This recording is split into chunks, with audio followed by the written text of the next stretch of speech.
समय इतना बलवान होता है कि यह आपके बुरे वक्त को भी अच्छे वक्त में बदलने की काबिलियत रखता है। नमस्कार दोस्तों, मैं ज्योतिष आचार्य वासुदेव मिश्रा आपका अपने चैनल भविष्यवाणी पावर ऑफ द लॉर्ड में हार्दिक स्वागत करता हूं। दोस्तों, आज का यह ज्योतिष का कार्यक्रम आप लोगों के लिए यानी कि सिंह राशि वालों के लिए बेहद ही ज़्यादा खास और विशेष कार्यक्रम साबित होने वाला है। आज बात होगी न्याय और कर्म फलदाता शनिदेव के अस्त गोचर प्रभाव के बारे में। जी हाँ, 16 फरवरी 2024 की प्रातः कर्म फलदाता शनिदेव अपनी मूल त्रिकोण राशि कुंभ राशि में अपने परम शत्रु सूर्य के द्वारा अस्त हो चुके हैं और आने वाले 25 मार्च 2024 तक इसी प्रकार से अस्त होकर आपको परिणाम प्रदान करेंगे। उसके पश्चात फिर से एक बार 25 मार्च की दोपहर शनिदेव सूर्य के प्रभाव से मुक्त होकर पुनः उदित हो जाएंगे। तो ऐसे में जानने का प्रयास करेंगे कि शनिदेव आने वाले 25 मार्च 2024 तक सूर्य के प्रभाव से अस्त होकर किस प्रकार से आपको परिणाम प्रदान करेंगे। जी हाँ, सूर्य और शनि का यह मिलन आपके लिए कैसा रहेगा? क्या किसी वरदान की तरह होगा या फिर किसी अभिशाप की तरह होगा? जी हाँ, सूर्य और शनि के इस युति का प्रभाव आपके जीवन में सकारात्मक रूप से पड़ेगा या फिर नकारात्मक रूप से किन किन क्षेत्रों में इस समय आपको लाभ की प्राप्ति होगी, तो वहीं कौन कौन सी सावधानी आपको बरतने की आवश्यकता है। साथ ही साथ सूर्य और शनि के इस युति प्रभाव को और ज़्यादा बेहतर श्रेष्ठ परिणाम देने वाला बनाने के लिए कौन सा उपाय आपको करना चाहिए, इन तमाम प्रकार के प्रश्नों के उत्तर आज के इस वीडियो में आपको बताएंगे। इसलिए कार्यक्रम को अंत तक देखने का प्रयास कीजिए ताकि हर एक जानकारी बड़ी सहजता के साथ आपको समझ में आ जाए। और अगर आप अपनी जन्म कुंडली पर हमसे परामर्श लेना चाहते हैं तो डिस्क्रिप्शन बॉक्स में और वीडियो के अंदर आपको हमारा व्हाट्सएप नंबर मिल जाएगा, जहां से आप व्हाट्सएप करके अपनी जन्म कुंडली का और नवग्रहों का विस्तार पूर्वक विश्लेषण करवा सकते हैं।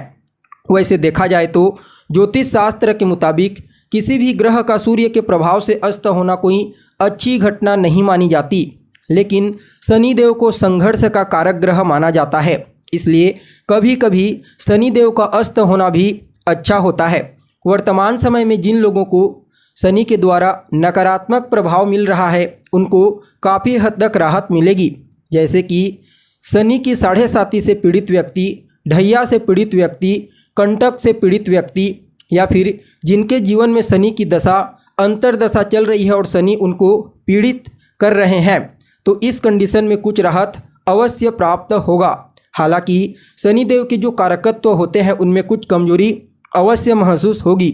जैसे कि शनिदेव को मूल रूप से कर्म फलदाता कहा जाता है और काल पुरुष की कुंडली में इन्हें दशम भाव, कर्म भाव और एकादश भाव यानी कि लाभ भाव पर अधिकार दिया गया है। इसलिए जन्म कुंडली में शनिदेव का बलवान होना व्यक्ति के जीवन में कर्म और लाभ की स्थिति को मजबूत बनाता है। साथ ही साथ व्यक्ति न्यायप्रिय तरीके से अनुशासित होकर एक शानदार जीवन व्यतीत करता है और ऐसे लोगों की निर्णय लेने की क्षमता काफ़ी मजबूत होती है। अगर इन लोगों को कोई भी कार्य नहीं करना होगा तो डायरेक्ट मना कर देते हैं, किसी भी प्रकार से आनाकानी नहीं करते। तो ऐसी क्वालिटी शनि जातक को प्रदान करते हैं। इसलिए शनिदेव का अस्त होना ठीक नहीं माना जाता है, क्योंकि इन क्षेत्रों में कमजोरी महसूस होती है। फिर भी शनिदेव का यह अस्तकाल आपको कुछ मामलों में बेहतर परिणाम प्रदायक साबित होगा, क्योंकि यहाँ पर शनिदेव को सूर्य के द्वारा तो बल की प्राप्ति होगी ही होगी, साथ में मंगल और गुरु के द्वारा भी बल की प्राप्ति होगी, क्योंकि इस समय मंगल शनि की दूसरी राशि मकर राशि में उच्च अवस्था में गोचर कर रहे हैं। फलतः मंगल के बल से शनि के बल में वृद्धि होगी और देवगुरु बृहस्पति जो वर्तमान समय में मेष राशि में गोचर कर रहे हैं उनके साथ शनिदेव का तीसरे 11वें यानी कि लाभ का संबंध बनेगा। तो ऐसे में शनिदेव को न सिर्फ सूर्य का बल प्राप्त होगा बल्कि मंगल और गुरु का भी बल प्राप्त होगा, जिसकी वजह से भले ही शनि अस्त हो रहे हैं लेकिन कुछ मामलों में आपको अद्भुत और श्रेष्ठ परिणाम प्रदान करेंगे। देखा जाए तो आप लोगों के लिए यानी कि सिंह राशि वालों के लिए शनि महाराज आपके छठे और सप्तम भाव के स्वामी बनते हैं और इस समय सप्तम भाव में ही सूर्य के प्रभाव से अस्त हो चुके हैं। देखिए, शनि और सूर्य दोनों के दोनों पाप और क्रूर ग्रह माने जाते हैं और दोनों का एक साथ सप्तम भाव में होना इसे किसी भी दृष्टिकोण से ठीक नहीं कहा जा सकता। जी हाँ, क्योंकि आपका जो सप्तम स्थान होता है वह आपकी मैरिड लाइफ का होता है। तो ऐसे में इन दोनों ग्रहों का प्रभाव आपके मैरिड लाइफ में डिस्टरबेंस उत्पन्न करेगा। जी हाँ, इस समय जीवन साथी के साथ आपके संबंधों में खटास उत्पन्न होने वाली है। इस समय जीवन साथी के साथ कुछ न कुछ नोक झोंक, तालमेल में कमी अवश्य देखने को मिलेगी। अगर पहले से जीवन साथी के साथ आपके रिश्ते ठीक नहीं चल रहे हैं तो ऐसे में स्थितियां थोड़ा ज़्यादा ही बिगड़ सकती है। इस बात का विशेष रूप से आपको ध्यान रखने की आवश्यकता है। हालांकि सप्तम भाव सिर्फ आपकी मैरिड लाइफ का नहीं होता, यह आपके व्यापार का भी होता है, आपकी साझेदारी का होता है। तो यहाँ पर भी आपको बड़ी सावधानी पूर्वक डील करने की ज़रूरत पड़ेगी, क्योंकि साझेदारी में भी वाद विवाद होने की प्रबल संभावना नज़र आ रही है। यानी कि आप कह सकते हैं कि आपके दाम्पत्य जीवन में भी डिस्टरबेंस पैदा होगा और आपके व्यापार के क्षेत्र में, कार्य क्षेत्र में भी कुछ न कुछ समस्याएं अवश्य आपको फेस करनी पड़ेंगी। इस समय कार्य स्थल पर आपकी इमेज भी डाउन हो सकती है। सूर्य और शनि का यह कॉम्बिनेशन उन लोगों के लिए अच्छा कहा जा सकता है, श्रेष्ठ परिणाम प्रदायक कहा जा सकता है, जो किसी भी प्रकार से कॉम्प्लिकेटेड कार्य करते हैं, जैसे कि लॉयर हैं, लिटिगेशन झेलते हैं, हैंडल करते हैं, किसी भी प्रकार से मेडिकल लिटिगेशन में हैं या फिर इमरजेंसी का कार्य करते हैं, वहाँ के लिए शनि और सूर्य के इस संयोग को काफ़ी हद तक बेहतर कहा जा सकता है। इसके अलावा जो लोग मिलिट्री, सेना, डिफेंस के सेक्टर में हैं, उनके लिए भी सूर्य और शनि के इस कॉम्बिनेशन को बेहतर ही कहा जा सकता है। लेकिन बाकी अन्य जितने भी सिंह राशि के जातक हैं, उन लोगों को कहीं ना कहीं शनि के इस अस्तकाल के दौरान समस्याओं का सामना करना पड़ेगा। थोड़ा संघर्ष बढ़ जाएगा, स्ट्रगल थोड़ा ज़्यादा ही करना पड़ेगा, तब जा कर के कुछ न कुछ लाभ देखने को मिलेगा।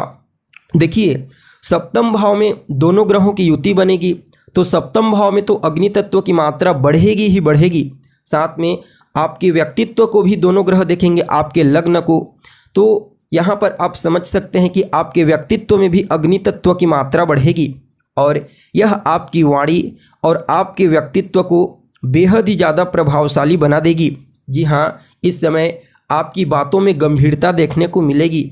लोग आपकी बातों को सुनेंगे और आपकी बातों से उनको लाभ भी मिलेगा और भयभीत भी होंगे। कहा जा सकता है कि यह समय आपके व्यक्तित्व में मजबूती प्रदान करने वाला होगा, लेकिन आपके दाम्पत्य जीवन यानी कि मैरिड लाइफ में समस्या खड़ी होने वाली है। इस बात का विशेष रूप से आपको ध्यान रखना है। देखिए, यह सामान्य तरीके से आपको प्रेडिक्शन बताई जा रही है। अगर आपकी जन्म कुंडली की स्थिति अच्छी है, वर्तमान में किसी अच्छे ग्रह की दशा चल रही है, दोनों की ही कुंडलियों में, तो ऐसी स्थिति में समस्या ज़्यादा नहीं होगी और बाकी लाभ के क्षेत्र में भी कोई समस्या नहीं होगी। लाभ के बराबर अवसर आपको प्राप्त होते रहेंगे। फिर भी इस युति प्रभाव को अच्छा बनाने के लिए, अपने अनुकूल बनाने के लिए रोजाना सूर्यदेव को अर्घ्य प्रदान कीजिए। साथ ही साथ शनिवार और सोमवार के दिन 1 लोटा जल में 1 चुटकी सफ़ेद तिल और 1 चुटकी काला तिल को मिला करके भगवान शिव या फिर शिवलिंग के ऊपर अर्पित करें। साथ ही साथ रोजाना आदित्य हृदय स्तोत्र का पाठ करें और दशरथ कृत शनि स्तोत्र का भी रोजाना पाठ कीजिए। इससे आपको काफ़ी हद तक श्रेष्ठ लाभ मिलेगा। तो दोस्तों, हमें उम्मीद है जानकारी आपको पसंद आई होगी। फिर मिलेंगे एक नए और ताज़ा एपिसोड में। तब तक के लिए आप हमें इजाज़त दीजिए। नमस्कार।